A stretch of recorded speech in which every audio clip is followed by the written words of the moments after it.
So Adobe is thinking about leaving San Francisco and they are dumping massive amounts of office space. And given the fact that 100 Hooper Street was just recently built, it's not really a good sign. Now, here's the thing about the office market that you need to know. When you make a high-end luxury office building in a pretty good area in San Francisco and it's this massive, you're going to be getting very, very high occupancy rates, right? A lot of companies are going to come and rent your office. That's just how things are.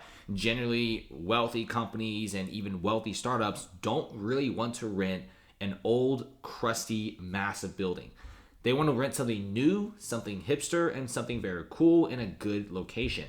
But if you look at many of the offices in San Francisco, these offices are now selling and renting for pennies on the dollar. Like, for example, this building here, like, come on, like less than $40 a square feet per year. It could even get even lower. And many of these buildings for sale are going for like 50% off. So if you look at 100 Hooper Street, this is a massive office complex. And one of the biggest tenants is going to be Adobe. And Adobe is offloading a huge portion of their San Francisco office space. And this shouldn't really surprise anyone. It's not because they're losing a bunch of money. In fact, Adobe is having a pretty decent year. If you look at Microsoft, if you look at Meta, Airbnb, these are the biggest companies in America, and they're all offloading hundreds of thousands of square footage of space in 2022. Nobody wants to be in San Francisco. Crime is through the roof.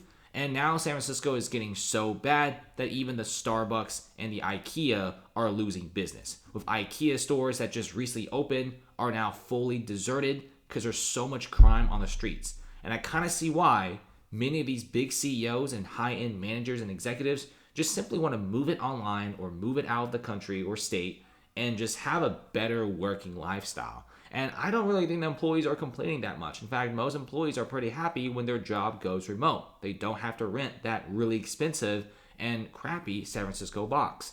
So if you look at this, they're dumping this space, 155,000 square footage across 3 floors of the 100 Hooper Street building.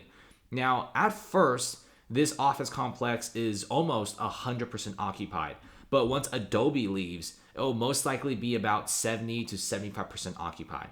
And we don't even know the other tenants if they even want to stay in San Francisco. Now, one of the things about Adobe is they did sign the lease all the way to August of 2031, which is kind of a mistake because that's like several years out. So despite them already vacating many of their employees from this building is still technically being leased out because you signed a contract to 2031. So you better stay there until 2031. And it's going to be very hard for Adobe to sublease this building out because Uber has been trying to sublease out their 500,000 square feet of space for several months now. And finally, you have OpenAI, the ChatGPT boys, to come over and sublease this massive space from Uber at Mission Bay HQ, which is actually where the Hooper Street building is. You know, Mission Bay, Mission Street, around this area. This is very close to the coast. This is like the decent neighborhood, or I guess I gotta say it's a pretty good neighborhood in San Francisco, especially if you go to like Dog Patch and stuff like that. Condos do still sell for a decent amount, but you get the idea, right? It's gonna be very hard for them to sublease this building out because the only major company that moved to San Francisco this year was OpenAI. But there's so many companies like Airbnb moving the offices out, Wells Fargo, Charles Schwab. So many of these other offices and companies are moving their buildings out. Having one coming in doesn't really make that much of a difference. So Adobe is now vacating this office building and we don't really know where they're going. But what we do know is many companies in San Francisco are now moving to places like Las Vegas, Austin, Denver, and Miami, which are all the really popular ones. Now, I've talked about WeWork several times, but this really shows you how desperate the situation is in in San Francisco. Miami's doing fine. But right now, if you look at San Francisco, it's not really looking so great. Vacancies, they say it's at 35%, but if you look at the buildings which are still being leased out, but there's no employees, vacancies will easily soar to 50%. And since many of these leases that are empty are being signed for the next few years, you're not going to be seeing a massive spike up. But just looking at the business of restaurants and bars and downtown and other office heavy spaces, you do see that nobody's really here anymore, right? The streets used to be packed in San Francisco at night because everyone's out partying after long days of work, but now the streets are empty. They've lost 150,000 office employees, and this is kind of what's causing WeWork to shut down all of its offices.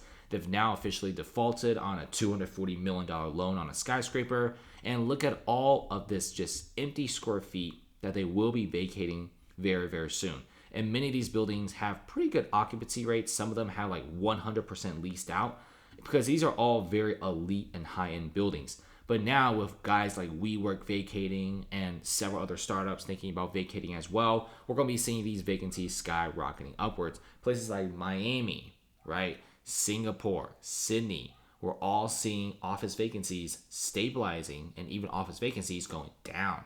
But if you look at San Francisco, office vacancies are at a sky-high level, and they're only going to continue to go higher, which is the scary part of this whole situation because it really makes you wonder, oh, what about the small banks and regional banks that leased out all these buildings?